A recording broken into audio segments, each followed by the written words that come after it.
जब जीवन में संघर्ष आता है, जब सही और गलत में भेद करना कठिन हो जाता है, जब कर्तव्य और भावना के बीच द्वंद्व उत्पन्न होता है, तब श्री कृष्ण का अमर उपदेश श्रीमद् भगवद गीता हमारे लिए एक मार्गदर्शक बनता है। आज हम श्रीमद् भगवद गीता के पहले अध्याय अर्जुन विषाद योग को विस्तार से समझेंगे। यह अध्याय हमें सिखाता है कि जीवन में आने वाली चुनौतियों के सामने कैसे खड़ा हुआ जाए और कैसे अपने कर्तव्यों को सही तरीके से निभाया जाए। वीडियो को अंत तक जरूर देखें, क्योंकि इसमें आपको केवल गीता का ज्ञान ही नहीं बल्कि जीवन को सही दिशा देने वाली अमूल्य सीख भी मिलेगी।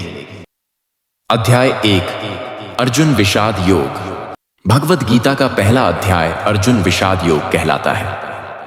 विषाद का अर्थ है तुहक, निराशा या मानसिक द्वंद्व। इस अध्याय में अर्जुन के मन में युद्ध को लेकर उत्पन्न संशय, मोह और कर्तव्य को लेकर उत्पन्न दुविधा का वर्णन किया गया है। 1 युद्ध भूमि का दृश्य, कुरुक्षेत्र की स्थिति। श्लोक 1 से 20। अध्याय की शुरुआत होती है धृतराष्ट्र के प्रश्न से। वे संजय से पूछते हैं कि कुरुक्षेत्र में युद्ध के लिए एकत्र हुए पांडव और कौरव क्या कर रहे हैं। धृतराष्ट्र उवाच धर्मक्षेत्रे कुरुक्षेत्रे संवेता युयुत्सवः मामकाः पांडवाश्चैव किम कुर्वत संजय। धृतराष्ट्र को संदेह था कि कहीं धर्म भूमि कुरुक्षेत्र में युद्ध लड़ने से उनके पुत्रों की मानसिकता पर असर न पड़े। संजय, जो दिव्य दृष्टि से सब देख सकते थे, कुरुक्षेत्र की पूरी स्थिति का वर्णन करते हैं। दोनों सेनाएं आमने सामने खड़ी हैं। भीष्म पितामह और दुर्योधन के बीच संवाद होता है, जिसमें दुर्योधन अपनी सेना के बारे में चिंता जताता है। शंखनाद होता है, जिससे युद्ध का संकेत मिलता है। श्लोक 21 से 30। युद्ध शुरू होने से पहले अर्जुन श्री कृष्ण से कहते हैं कि वे उनका रथ दोनों सेनाओं के बीच ले जाएं ताकि वे देख सकें कि उन्हें किन किन के साथ युद्ध करना है। सैन्योरुभयोर मध्ये रथम स्थापयमेच्युत।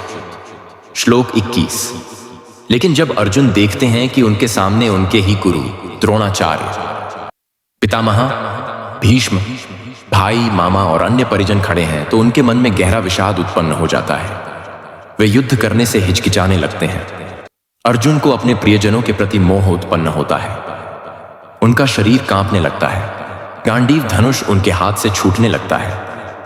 वे कहते हैं कि इस युद्ध से केवल विनाश होगा और परिवार का नाश होगा। अर्जुन का आत्मसमर्पण और श्री कृष्ण की मौन स्वीकृति। श्लोक 31 से 47। अर्जुन श्री कृष्ण से कहते हैं कि वे यह युद्ध नहीं लड़ सकते।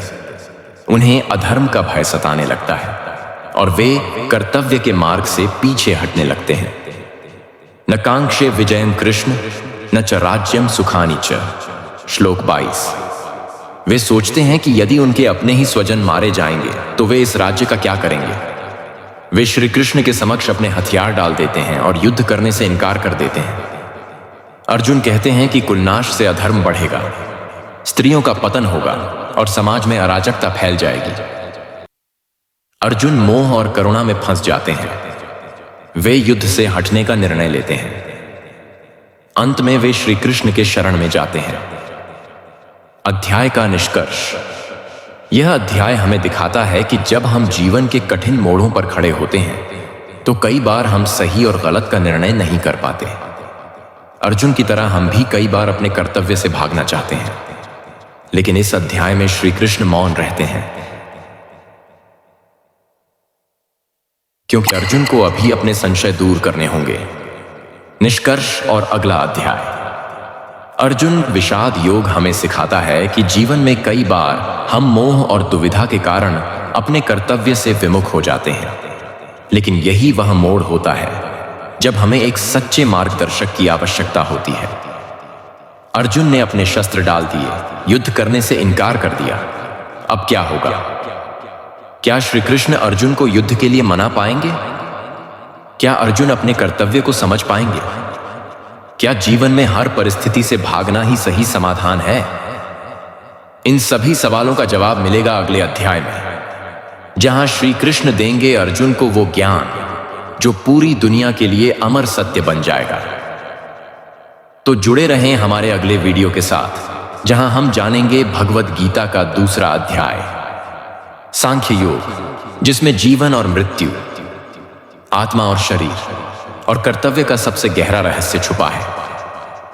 यदि आपको यह वीडियो पसंद आया तो इसे लाइक करें, अपने विचार कमेंट में बताएं और सनातनी हिंदू चैनल को सब्सक्राइब करें ताकि आप गीता के सभी अध्यायों को सही तरीके से समझ सकें। कर्मण्येवाधिकारस्ते मा फलेषु कदाचन। आपका अधिकार केवल कर्म करने में है, फल की चिंता न करें।